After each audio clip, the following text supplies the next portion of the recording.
Two balls and a strike to count on Taylor.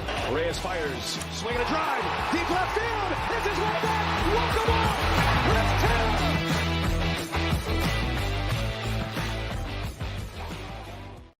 Good morning, Dodger fans. Welcome into DodgerHeads, presented by DodgerBlue.com. My name is Jeff Spiegel, joined by Matt Moreno, and not the news you wanted to wake up to if you're a Dodger fan that went to bed early last night, because news breaking just after 9 p.m. that Xander Bogaerts had signed a contract, not with the Dodgers, but with the Padres. Matt, 11 years, $280 million, the same number of years, just $20 million less than Trey Turner. I'm going to say two things that might sound contradictory. I liked Bogaerts. I am bummed that he did not come to the Dodgers. When I look at this contract, Matt, it reeks of desperation from the Padres. Yeah, I'm with you. And I would apply that same sentiment to Trey Turner. I was in the camp of all the shortstops that were free agents this offseason. He was my number one choice for the Dodgers. I came around to Bogaerts being second. But like you, I mean, 11, like the $280 million, I think, fine, you can probably sell me on that. But 11 years, I just don't see it. And I said on our live show when we were kind of doing a recap of stuff and it looked like Bogaerts was potentially heading back to the Red Sox, I mentioned like I didn't see any other shortstop getting 11 years like Trey Turner did. And lo and behold, like less than an hour after that comment, here was this report. Yeah. I mean, look, MLB trade rumors, like I like using them for contract predictions just because I think it's an unbiased source that's doing this around the league. They spend time thinking about it. This is about $100 million more than they projected Bogaerts to get. I believe they had him for $7 for $189, something like that. They had him at $27-ish million.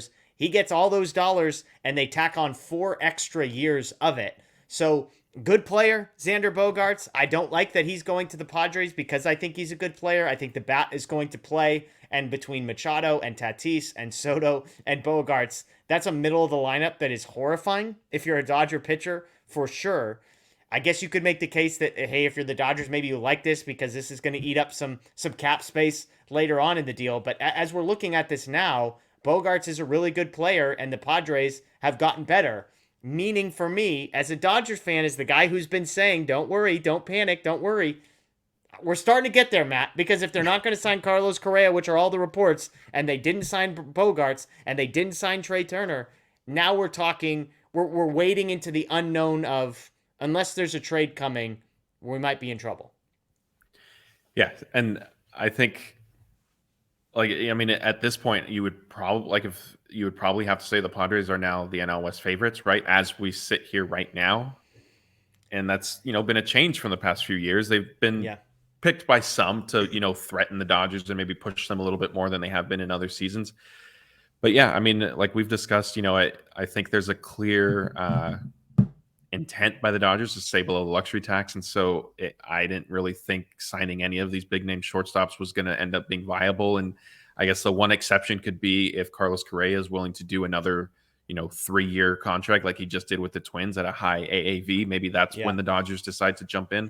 But if not, I think, fans should probably start looking around baseball at who has, a shortstop on a team-friendly contract, and that's who the Dodgers may target for a trade. Yeah. So as we sit here, Trey Turner's off the board. That was your pick. Xander Bogaerts is off the board. That was my pick. How do you want to see this play out if you're the Dodgers? Dansby Swanson is behind door number 1. Carlos Correa is behind door number 2. And Gavin Lux is behind door number 3. I mean, obviously trades are possible, but if I gave you those 3 choices, pay Carlos Correa, pay Dansby Swanson, or start Gavin Lux, where would you land? I can't believe I'm going to say this, but I would go through the Carlos Correa door so long as it's a short-term contract. I'm not doing, 5 years, 6 years set plus for him. If it's short-term and it has some opt-outs, I can stomach it. Let's see what happens in, a year or two with him on the team.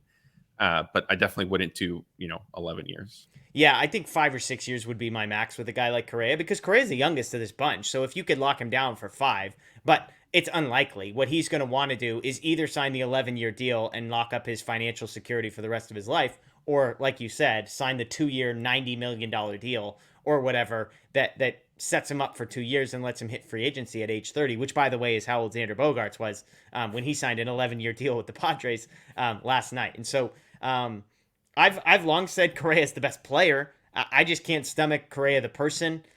So I'll stand by that. I have hated the Gavin Lux at shortstop option less than most people. I could talk myself into Dansby Swanson at the right number and the right number of years. And then again, if the trade were an option, how unwilling are the White Sox on the to trade Tim Anderson?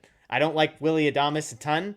He's starting to sound better and better as the offseason goes on. And to your point, maybe there's a couple guys out there that we're not even talking about, shortstop options on teams that may be available in ways that we're not used to and aren't familiar with. And so, again, the breaking news last night, Xander Bogaerts to the Padres, 11 years, $280 million. The Padres put him in a lineup with Machado and Tatis and Soto. And, I think your point is a fair one. It's hard to look at the Dodgers roster, which, let me clarify, I think is incredibly good. I think it's one of the best rosters in all of baseball. But when you compare it with the Padres, who play in the same division as them, I think the Dodgers have some real competition. I think there are areas where the Dodgers are still stronger, but it's hard to look at the 2 through 6 in the Padres lineup and not confuse yourself for looking at an all-star lineup, because that's what the Padres have put together. So, Dodger fans, let us know what you think in the comments below. Has the panic button officially been pushed? Was it already pushed? Or are you still trusting in Andrew Friedman, playing out the process, being patient? Let us know in the comments below. That's Matt Moreno. My name's Jeff Spiegel. As always, thanks for joining us. Enjoy the rest of your day. And of course, go Dodgers.